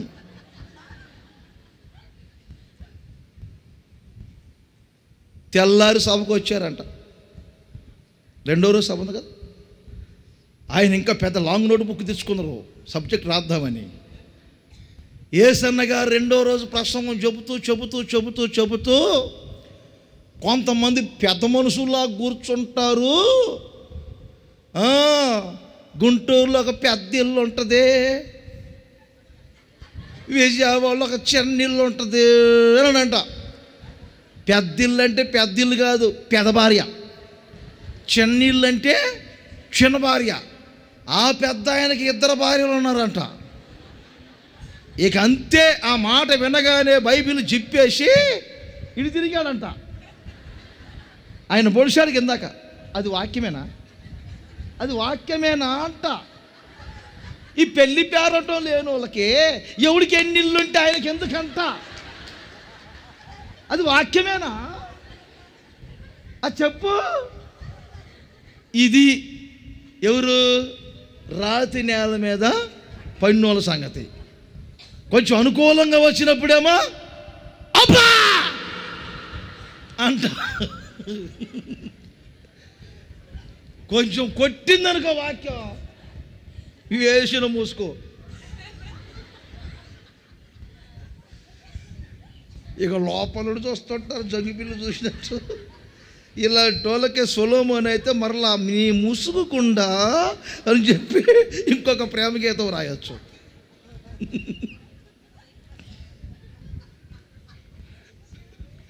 మరలా చూడరా అంటే చూడకుండా ఉండరు, ముసుగేసి పా అందరిని గట్టిగా కళ్ళు మేమంటావు. కామె ఎలా మూసిన స్తోత్రం. ఆమేన్. మీరు కొంతకాలము నిలుచువారు కాదు. చెప్పరి, మీరు కొంతకాలము నిలుచువారు కాదు. అర్థమైందా? నిరంతరము నిలిచి ఉండేవాళ్ళు మీరు. ఆమేన్. మీరు ఎవరో తెలుసా? వేరు లేని వాళ్ళు కాదు, వేరు ఉన్నవాళ్ళు మీరందరూ. హల్లెలూయా, హల్లెలూయా. మన్ను ఉంటే వేరు పుష్టిగా ఉంటుంది. వినండి, మన్ను ఉంటే వేరు పుష్టిగా ఉంటుంది. హోసన్నా మినిస్ట్రీస్లో ఏమండి, విశ్వాసుల యొక్క వేరు పుష్టిగా ఉండేటట్లుగా మీకు మన్ను పెట్టాడు. ఆ మన్ను అంటే తెలుసా? ఆ మన్ను మీకు బలాన్ని ఇచ్చే ఉపదేశం అయి ఉన్నది, బోధ. ఆ ఉపదేశం అనే మన్నులో మీ వేరు పుష్టిగా ఉంటుంది కనుక కొంతకాలము నిలిచేవారు కాదు మీరు.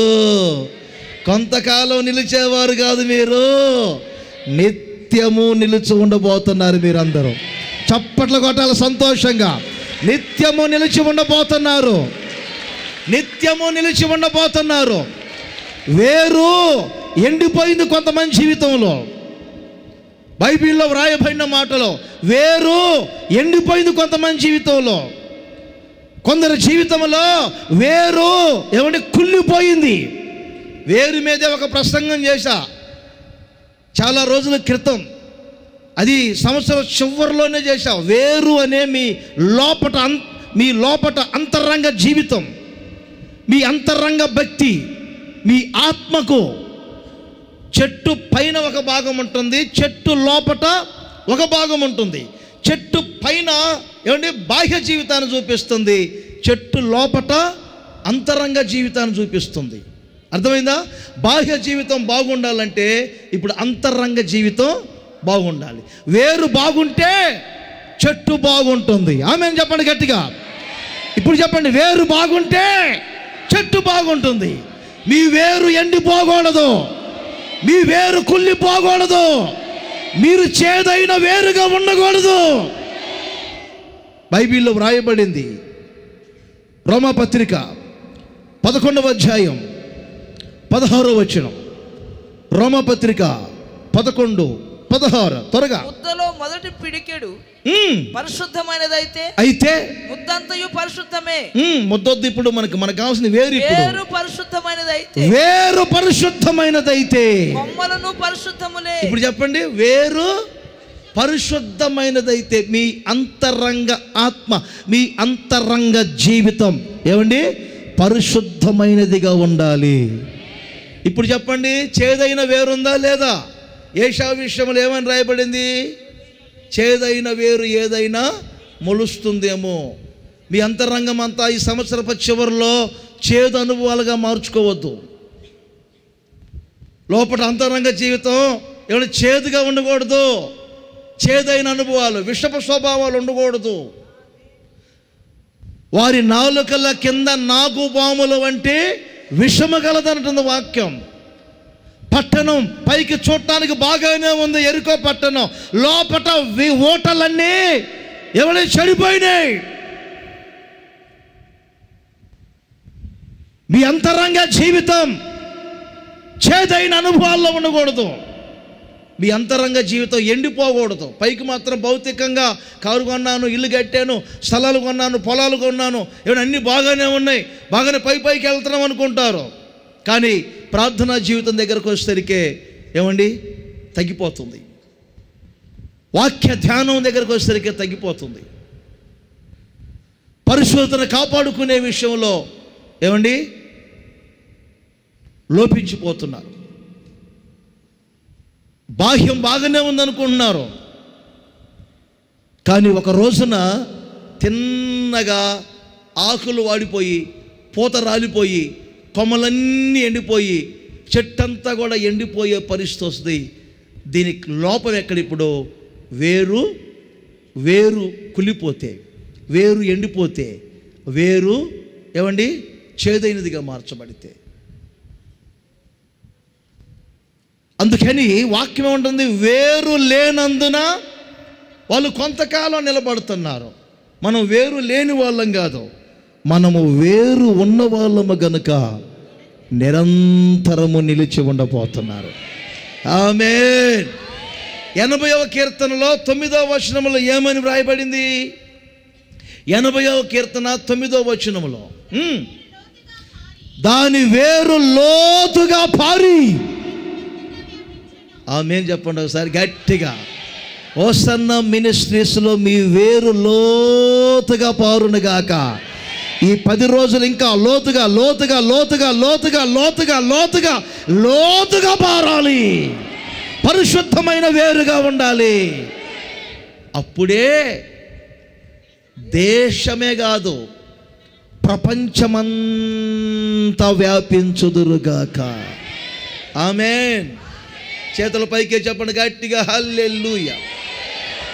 యెహోవాను నమ్ముకొని వారు ధన్యులు, వారు జలముల యొద్ద నాటబడిన చెట్టు వలె ఉంటారు. చెప్పరే, వారి యొక్క నీటి కాలువల యోరన వారి ఉరేళ్ళు తన్నుతాయి. నాటబట్టం కాదు, ఎక్కడ తన్నుకొని పోతున్నాయి ఉరేళ్ళు? ఏమండి? నీటి కాలువల యోరన దాని వేరు తన్నుతుంది, వెట్ట కలిగినను భయపడదు, వర్షము లేని సంవత్సరమున చెంత నొందదు, కాపు మానదు. ఆ చెట్టు ఎప్పుడు పచ్చగానే ఉంటుంది, ఆ చెట్టు ఎప్పుడు చెంత నొందదు, ఆ చెట్టు ఎప్పుడు ఆమె గట్టిగా గట్టిగా గట్టిగా గట్టిగా గట్టిగా. ఎక్కడ చూస్తున్నారు మీరు ఈ వాక్యాన్ని? ఎక్కడ చూస్తున్నారు? ప్రకటన గ్రంథంలో చూస్తున్నారా? దాన్ని మరలా చదవాలా? జలముల యొద్ద నాటబడిన చెట్టు వలె ఉంటారు, కాలువల యోరన వేళ్ళు తన్నుతారు. ఎట్టగలిగినట్టు ఎండ కలిగినా కానీ శ్రమలైన దానికి నువ్వేం చేస్తావు? ఊరుగా శ్రమ ఏంటి ఏంటి ఏంటి ఏంటి శ్రమ? ఏంటి ఏంటి వచ్చావు? ఏంటి ఏం జరిగింది? ఏమైంది? నిజాలు లేలుపు అలా అనాలి తేలిగ్గా. మీరు వామ్మో వచ్చి పడిందో అనకూడదు, లెక్క చేయకూడదు అసలు. మీరు అర్థమైందా? పాయసం తిన్న వాళ్ళలాగా వాళ్ళు ఆయాసపడతానా? మనం నిబ్బరంగా ఉండాలి. ఇప్పుడు ఆమెను అంటారు, ఆ ఆమెనేదో అంతవరకు ఉండాలి. కొంతకాలము నిలుచువారం కాదు, నిరంతరము నిలుచుదుముగాక. ఒక వాక్యం 11:18 లూకా సువార్త.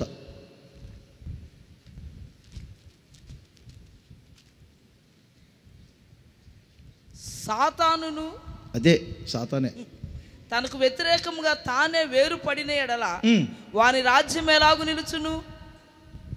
నేను బయల్జెబూలు వలన దయ్యములను. చూడండి, ఎలాగు నిలుచును? అదేగా మనం చెప్తుంది ఇప్పుడు.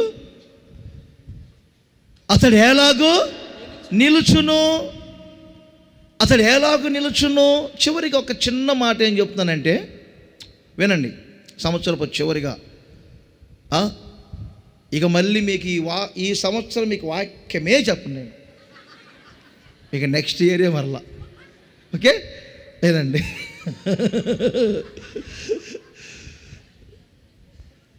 నవ్వితే భలే అందంగా ఉన్నారండి మీరు.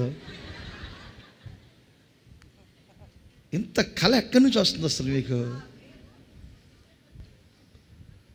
పెళ్ళి 3 పిల్లలు కన్నోళ్ళు కూడా అస్సలు ఇంత కళగా ఉన్నారు. నీకేం అర్థం కాదు. ఒక ఆమె పంజాబ్ చూస్తే పెళ్లి కాదు అనుకున్నాను నేను. వాళ్ళ కూతురు మళ్ళీ ఆమె ఎంత ఉంది అక్కడ. దైవికమైన కళ ఇది. ఓకే, ఇప్పుడు చూడండి ఒక చిన్న మాట. ఐక్యతను కాపాడుకున్నవారు నిరంతరము నిలిచి ఉండబోతున్నారు. ఆమెను చెప్పండి గట్టిగా. సాతానుగాడు కూడా త్రిత్వమై ఉంటాడు. గుర్తుపెట్టుకోండి, యేసు ప్రభు చెప్పిన ఒక మంచి మాట. సాతాను కూడా త్రిత్వమై ఉంటాడు. చెప్పండి, నేను చెప్పిన మాట. సాతానుగాడు కూడా త్రిత్వమై ఉంటాడు. అర్థమైందా? ఆది ఘట సర్పముగా ఉంటాడు, క్రూర మృగముగా ఉంటాడు, అబద్ధ ప్రవక్తగా ఉంటాడు. వినండి బాగా. వాళ్ళే గొడవబడి వ్యతిరేకమయ్యి వాళ్ళు ఒకవేళ ఏమంటే ఒకరికొకరు వేరుపడితే వాళ్ళు నిలబడరు, వారి సామ్రాజ్యము నిలబడదు అనే కోణంలో యేసయ్య చెప్పారు. మత్తయిలో 12:25 ఇంకా క్లియర్గా చెప్పారు ఈ మాట. 12:20 తనకు తానే వేరుపడిన ఏ వ్యక్తి అయినా, తనకు తానే వేరుపడిన ఏ ఇల్లైనా, తనకు తానే వేరుపడిన ఏ రాజ్యమైనా నిలవదు, నిలబడలేదు.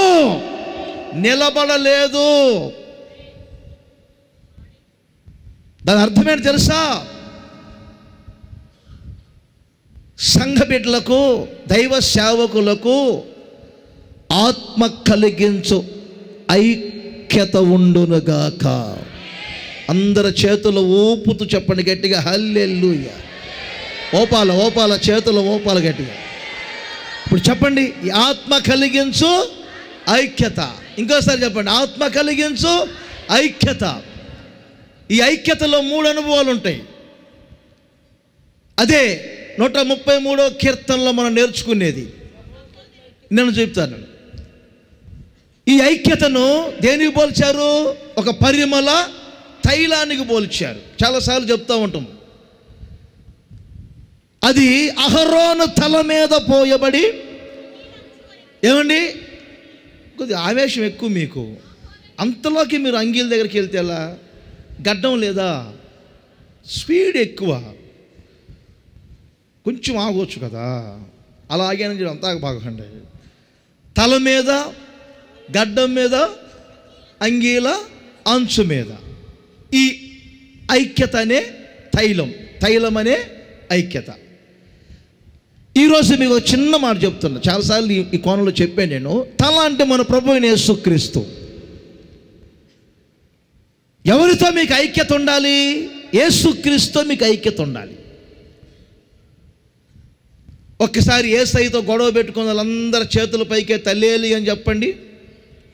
మానాలి. అది యేసయ్యతో మీతో యేసయ్యతో గొడవలు ఉండకూడదు. ఒక్కోసారి యేసయ్య ఏమన్నారు? రండి మన వివాదము తీర్చుకుందామంటారు. ఆయనకు మనకు వివాదం ఏంటి? పాపం. ఎప్పుడైతే ఈ పాపం అనేది చోటు చేసుకుంటుందో బాగా గుర్తుపెట్టుకోండి. ద్రాక్షావల్లిలో నుండి తీగ వేరైనట్లుగా మనం వేరైపోతాం. ఒక్కసారి ఆలోచన చేయండి. నేను అంటాను, జనవరి నెల నుండి ఈ రోజు వరకు ద్రాక్షావల్లి అయినటువంటి యేసయ్యలో నుండి తీగలు వేరు కాకుండా ఆయనలోనే ఉండి ఆ సారాన్ని అనుభవిస్తున్నాం. కనుకనే ఈ రోజున మనం సమృద్ధిగా ఫలిస్తూ ఉన్నాము. ఒకవేళ ఆయనకు మనకు సంబంధం ఒకవేళ లేకపోతే, ద్రాక్షావల్లిలో ఉన్న తీగ ఏమండి వేరైపోతే, ఆ తీగల్లో నుంచి ఆ ఎండిపోయిన తీగను పారేసినట్లుగా ఎప్పుడూ మనం పారవేయబడే వాళ్ళమే. అందుకే ఆయనకు మనకు ఎప్పుడు ఐక్యత ఉండాలి. గడ్డం అంటే ప్రతిష్ట కలిగిన సేవకుడు అర్థం. నాజీరులు గడ్డము తీసుకోకూడదు. అది బైబిల్ పరంగా గడ్డం అనేది సమర్పణ కలిగిన నాజీరు చేయబడిన సేవకులు. ఎప్పుడు దైవ సేవకులతో ఐక్యత ఉండాలి మీకు. ఏలియా ఉన్నాడు. ఎలీషా ఇక్కడ ఉండు, నేను అక్కడికి వెళ్తున్నానంటే ఆవిడ తిరిగేసరికి ఏలియా ప్రక్కనే ఎలీషా ఉన్నాడు. ఏంటి ఎలీషా అంటే, యెహోవా జీవము తోడు, నీ జీవము తోడు, నేను నిన్ను విడవను. చూశారా, ఆ దైవజనులు యేసన్న గారు సేవకులుగా మమ్మల్ని అందరినీ ఒక్క సహోదర కుటుంబంగా కట్టి పెట్టాడు. వారు వేసిన పునాదులు అర్థమైందా? వయసులో చిన్నవాళ్ళైనా పెద్దవాళ్ళైనా హృదయాన్ని విశాలపరుచుకుంటూ ఒకరితో ఒకరం ఆత్మ కలిగించే ఐక్యతను కాపాడుకుంటూ ఉన్నాము. దేవునికే మహిమ కలుగునగాక. వాళ్ళకు కొంచెం ఐబీపీ పెరిగినప్పుడు యువతలో వాళ్ళు కొంచెం లో బీపీలోకి వస్తే రెండు సమంగా అయిపోతున్నాయి. అంతే కదా. వాళ్ళకు లో బీపీ రాగానే మనకు మరి కొంచెం ఐబీపీ రావాలి. అప్పుడు రెండు సూట్ అయిపోతుంది. వాళ్ళకి ఐబీపీ వచ్చి వీళ్ళకి ఐబీపీ వచ్చింది అనుకోండి, రెండు ఐబీపీ ఏమైంది? అది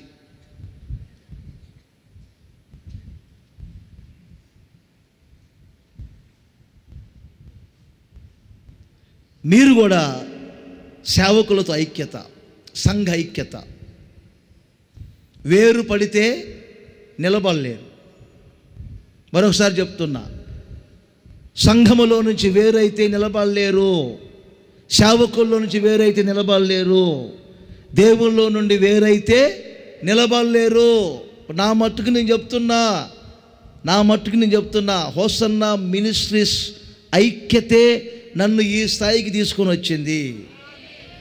హోసన్నా మినిస్ట్రీస్ ఐక్యత లేకపోతే నా ఆటలు దేనికి పనికిరావు.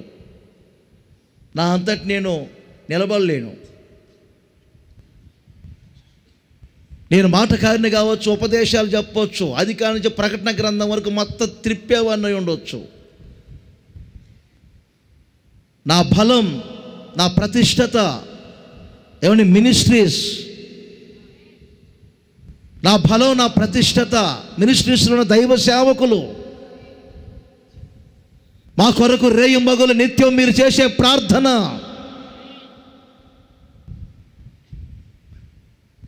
అందుకని ఒకటి, అతడు ఎలాగు నిలుచును చెప్పండి, అతడు ఎలాగు నిలుచును.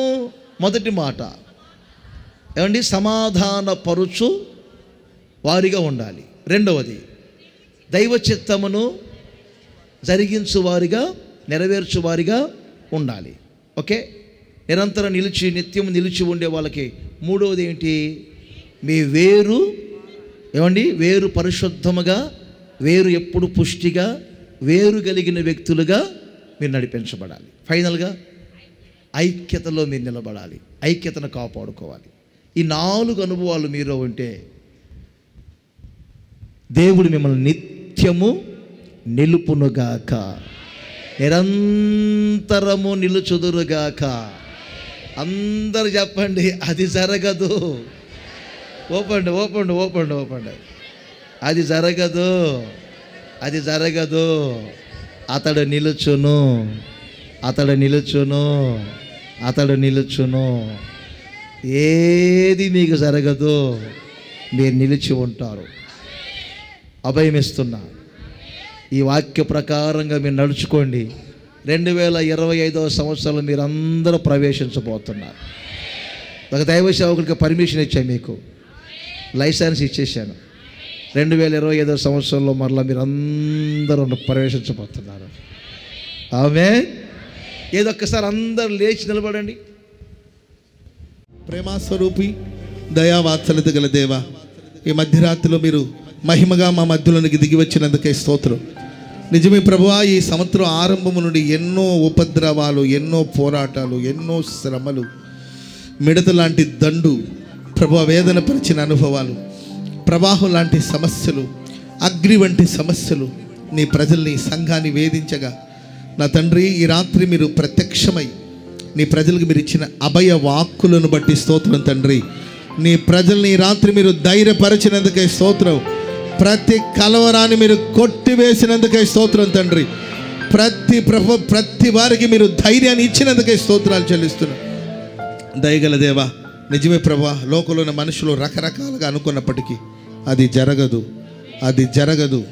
అతడు నిలుచును, అతడు నిలుచును, అతడు నిలుచును, అతడు నిలుచునని మీరు సెలవిచ్చినందుకే స్తోత్రం. యాకోబు ప్రభువా స్వల్ప జనమైనప్పటికీ, యాకోబు బలం కొంచెమైనప్పటికీ ప్రభువా, అతను మీరు నిలబెట్టే దేవుడని దిగి వచ్చినందుకే స్తోత్రం తండ్రి.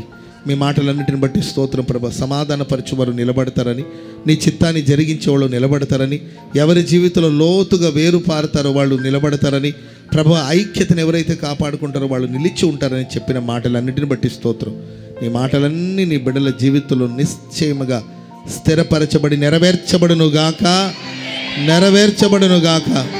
నీ రాకడ వచ్చేంతవరకు నీ ప్రజలు నీ సన్నిధులు నిలిచి ఉందురుగాక. సహాయం చేయమని వేడుకుంటున్నాం ప్రభా. ఇప్పటి వరకు నిలిచి నీ మాటలు అందించిన మీ సేవకులను బట్టి స్తోత్రం. అన్నకు మంచి ఆరోగ్యం ఇవ్వండి, బలపరచండి. ప్రతి స్థలమందు మీ నామ మహిమ కొరకు, ఘనత కొరకు వాడుకోమని వేడుకుంటున్నాం. వారికి ఇచ్చిన ఉపదేశాన్ని బట్టి స్తోత్రం ప్రభా. వారికి ఇచ్చిన వాక్ శక్తిని బట్టి స్తోత్రం తండ్రి. వారు మీరు వాడుకుంటున్న విధానాన్ని బట్టి స్తోత్రం ప్రభా. ఈ సంస్థలో ఇంకను మహిమకరంగాను తండ్రి, దేశ విదేశాలు ఆశీర్వాదకరంగా మీ సేవకుల్ని వాడుకోమని, వారి ప్రయాణాలు రాకపోకలు తోడుగా ఉండమని, ఈ సంవత్సరాఖరులో ప్రభా నూతనమైన కృపలతో మీ సేవకులు మీరు నింపమని వేడుకుంటున్నాం ప్రభా. రాబోయే కాలంలో బలమైన సాధనగా వాడుకోమని వేడుకుంటున్నాం స్వామి. తండ్రి, దూరాన సమీపన ఉండి తండ్రి నీ మాటలు విన్న వాళ్ళందరినీ కూడా మీరు ఆశీర్వదించి దీవించమని కోరుకుంటూ, ఈ సంపూర్ణ రాత్రి ఉపవాస ప్రార్థన కూడా ఇప్పటి వరకు తండ్రి ఆశీర్వాదకరంగా మహిమగా మీరు జరిగిస్తూ వచ్చారు తండ్రి. కృపా సత్య సంపూర్ణుడుగా వాక్యమై ఉన్న దేవా, మీరు మా మధ్యలో సంచరించినందుకే స్తోత్రం తండ్రి. మీ స్తోత్రం నాయన. నీ మాటలు ఏవి వ్యర్థమైపోకుండా ప్రతి వారి జీవితంలో నూరంతలుగా వాళ్ళు ఫలించినట్లుగా దీవించి ఆశీర్వదించమని కోరుకుంటూ, ఘనత మహిమ ప్రభావాలు మీకే ఆరోపిస్తూ యేసు నామాన ప్రార్థన చేసి అడిగి వేడుకుంటున్నాం తండ్రి. ఆమేన్, ఆమేన్, ఆమేన్.